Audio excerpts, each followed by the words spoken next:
Bonjour, bienvenue sur Le Monde du Chiffre. Aujourd'hui, je reçois Stéphane Benayoun, candidat à la présidence du Conseil supérieur de l'Ordre des experts comptables.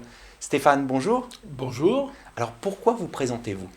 Alors, je me présente, mais plus exactement, la liste Vision d'experts est candidate aux élections du Conseil supérieur et ils m'ont désigné pour être tête de liste en qualité de président de Vision d'experts. Alors, comment dire? Cette liste, c'est ni une humeur, ni une révélation de dernière minute, comme on peut le voir peut-être par ailleurs. Mais c'est un constat que nous avons fait, plutôt même deux constats qu'on a fait au cours de ces dernières années. Un constat qui s'est aggravé à travers l'alternance, il y a 12 ans, lorsque ECF a été appelé au pouvoir et a été désigné pour diriger la profession, et après l'IFEC sur ces 4 dernières années. Mais quel constat on fait? D'abord, on fait un constat, c'est qu'il n'y a pas de renouvellement dans nos instances.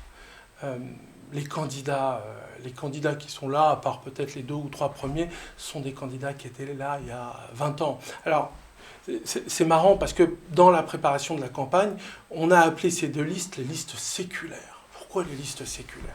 Vous en prenez une, les 10 premiers, ils arrivent à cumuler un peu plus d'un siècle de mandature dans nos différentes instances. Puis il y en a l'autre liste, qui est quand même beaucoup plus costaud, on arrive quasiment à 2 siècles.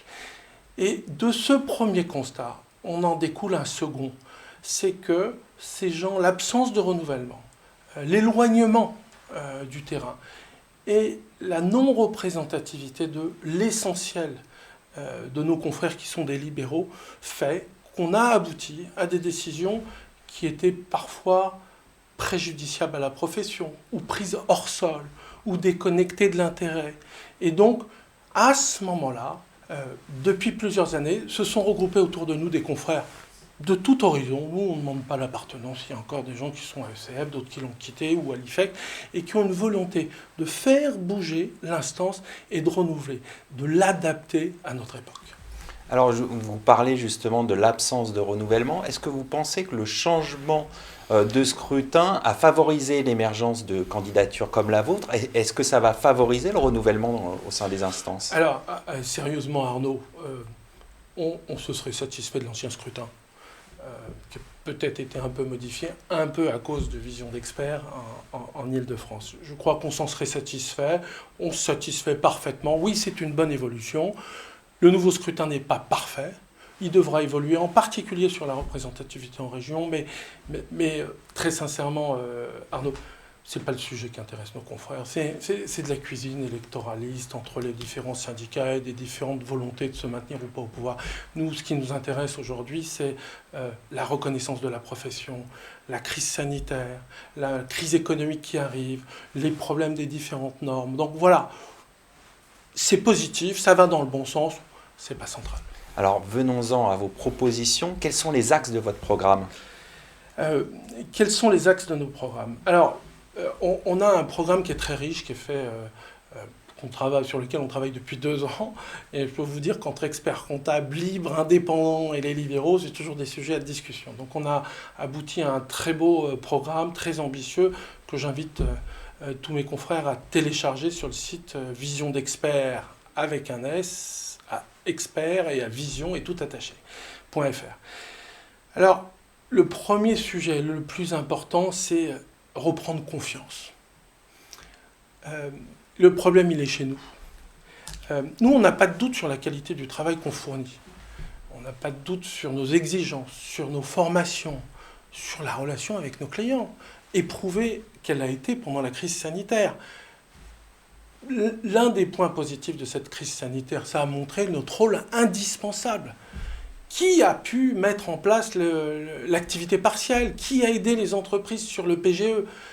Si on ne l'avait pas fait, toutes ces mesures gouvernementales n'auraient pas pu aboutir. Donc, on a besoin de reconforter, de réconforter après les différentes crises, après ce qui s'est passé, le traumatisme de Alors, Pâques. comment on fait pour retrouver cette confiance? Déjà, on va demander, il faut qu'il y ait une institution qui dise les choses, qui, au lieu d'être sur des slogans, sur des campagnes de pub qui font trop rigoler, on est la risée de beaucoup quand on voit les dernières campagnes de pub. Mais ça, c'est pour ceux qui sont aujourd'hui au pouvoir. Il y a 12 ans, il y avait une campagne avec une BD qui a fait beaucoup rire. Non, non, reprendre, c'est quoi notre quotidien? Ces gens laborieux qui s'investissent sans compter. Il faut que l'instance le dise et porte ce message. Pendant la crise sanitaire, moi-même, mais c'est le cas de tous nos confrères, je crois que je n'ai jamais autant travaillé. Et regardons aussi les dégâts dans la profession. Beaucoup le font, on dépend de leur vie privée. Et donc, il faut que l'instance porte ce qu'est exactement notre métier. Et puis, il faut que cela soit reconnu par les pouvoirs publics, qu'on ne soit pas traité comme des supplétifs. Alors, je fais un petit aparté.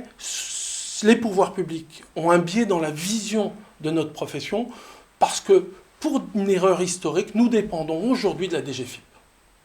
Et ça, c'est pas normal. C'est quoi notre quotidien? Pourquoi c'est pas normal? Eh bien, parce que notre quotidien, c'est pas ça. Un expert comptable, il fait quoi? Il fait de la comptabilité, il fait de la gestion, il fait des payes, il se propose des problèmes juridiques. Ah oui, il fait aussi de la fiscalité.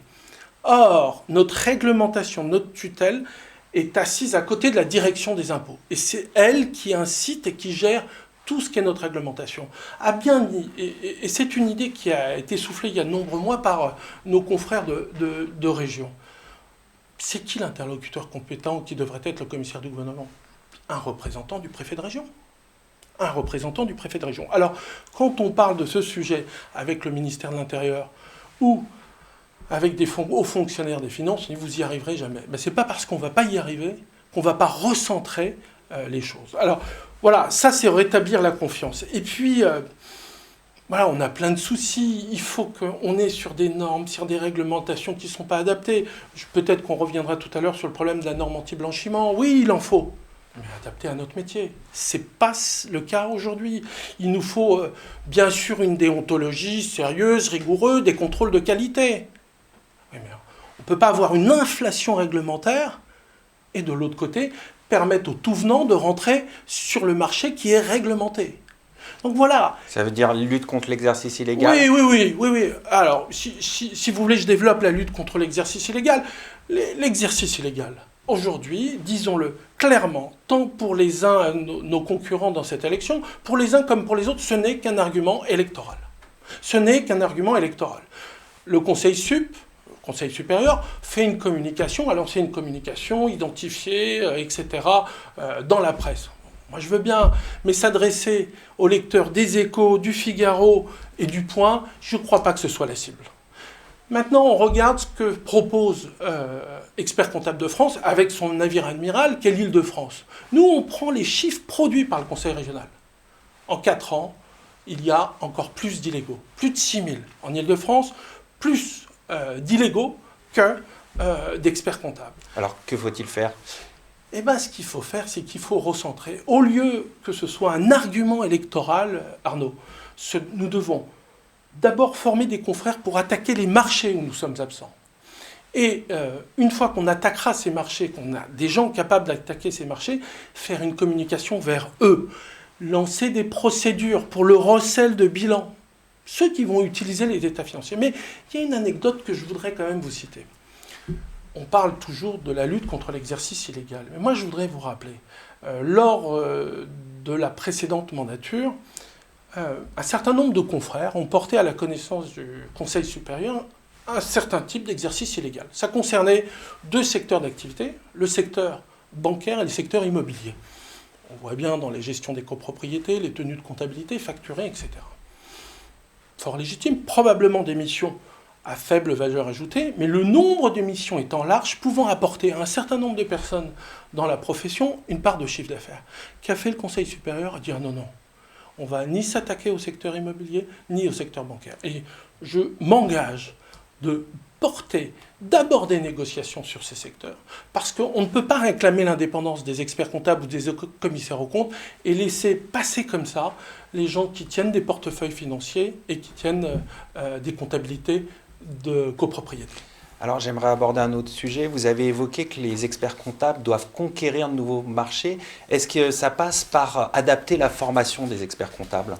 Ah oui. Alors, un des éléments phares, effectivement, et je vais y venir, c'est les nouveaux marchés. Alors, bon, notre formation, il faut l'adapter.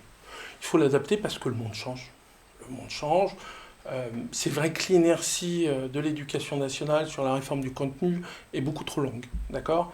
Mais deux sujets fondamentaux, c'est d'abord, il faut que nos confrères, nos jeunes confrères formés, aient plus de techniques sur l'utilisation des bases de données. Nous, on ne fait pas partie de ceux qui pensons qu'un expert comptable doit devenir un data scientist ou un data analyst. Si on veut le faire, il y a des bonnes écoles d'ingénieurs et on peut le faire. Mais on doit être capable d'utiliser. Ça, c'est la réforme importante. Maintenant, sur un nouveau marché, qui est un élément phare de notre programme, qui a été porté, à ma connaissance, par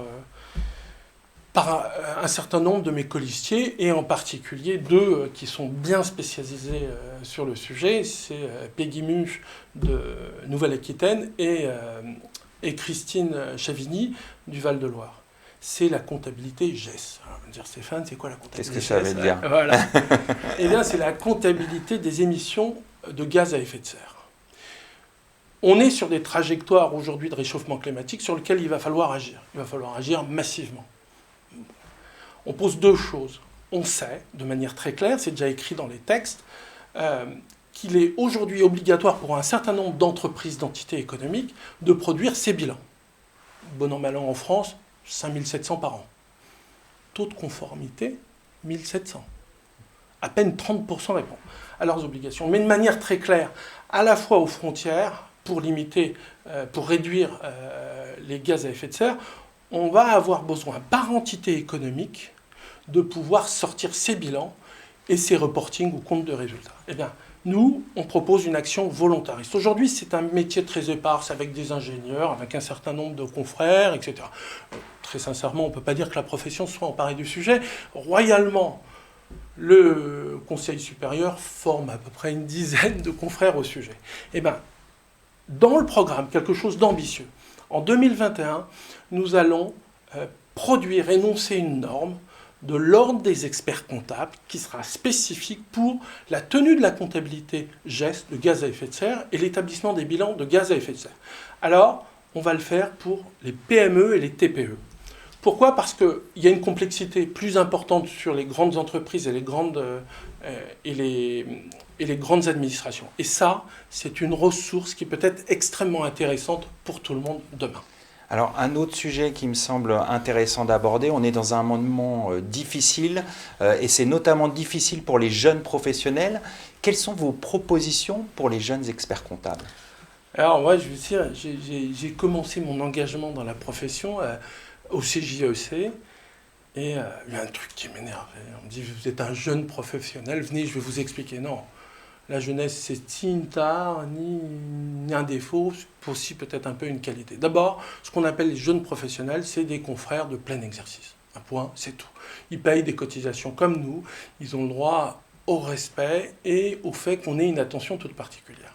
Alors, pour les jeunes professionnels, moi je dirais, et puis au demeurant, je pense qu'ils sont probablement mieux formés que nous, parce qu'ils ont des formations plus récentes, ils manipulent les technologies de manière plus récente et mieux adaptée que nous. Donc, ce que je voudrais, c'est que sur tous les plans sur lesquels nous aurons une approche volontariste, embarquer ses confrères.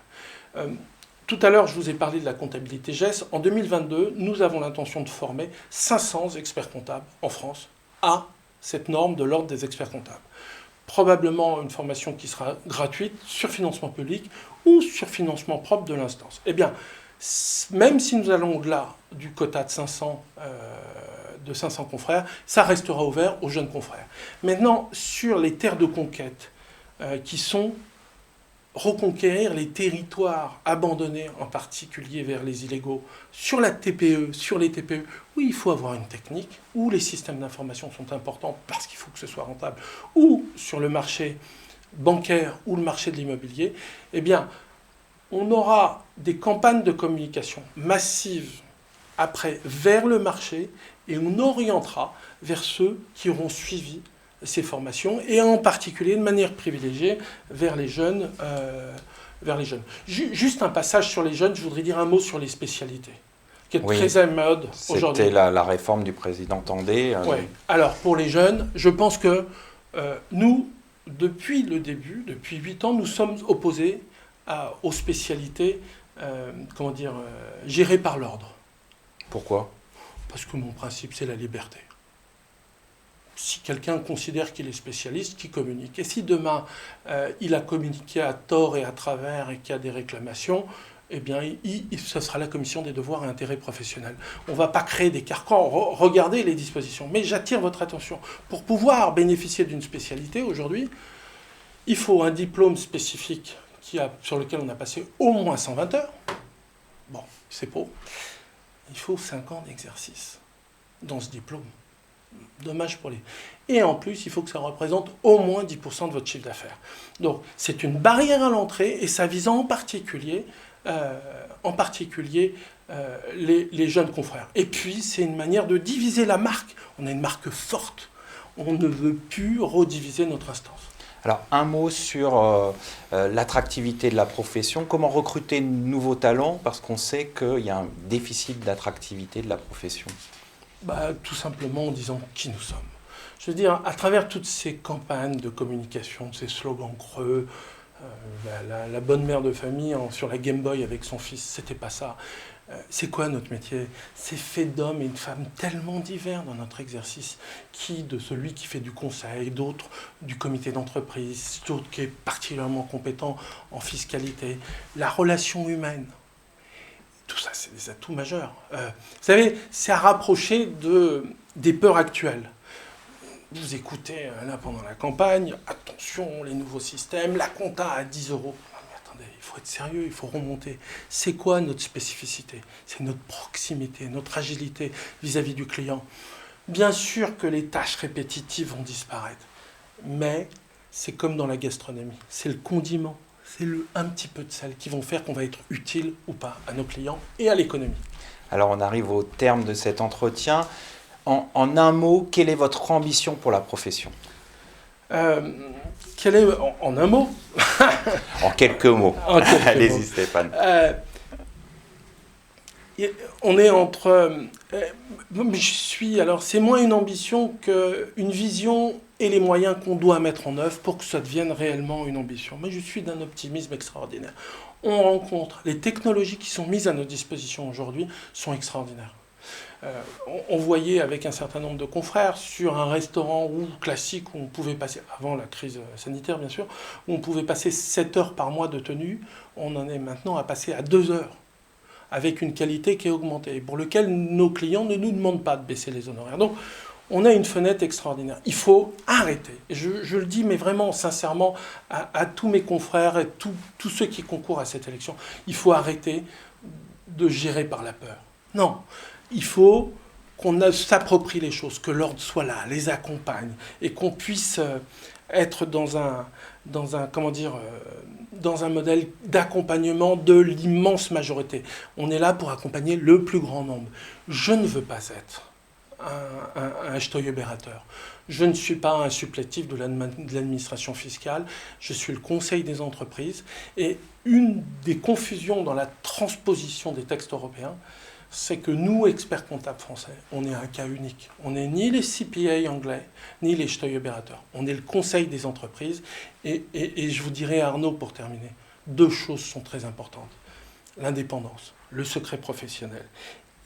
Et mon métier, c'est une pratique libérale au service des entreprises.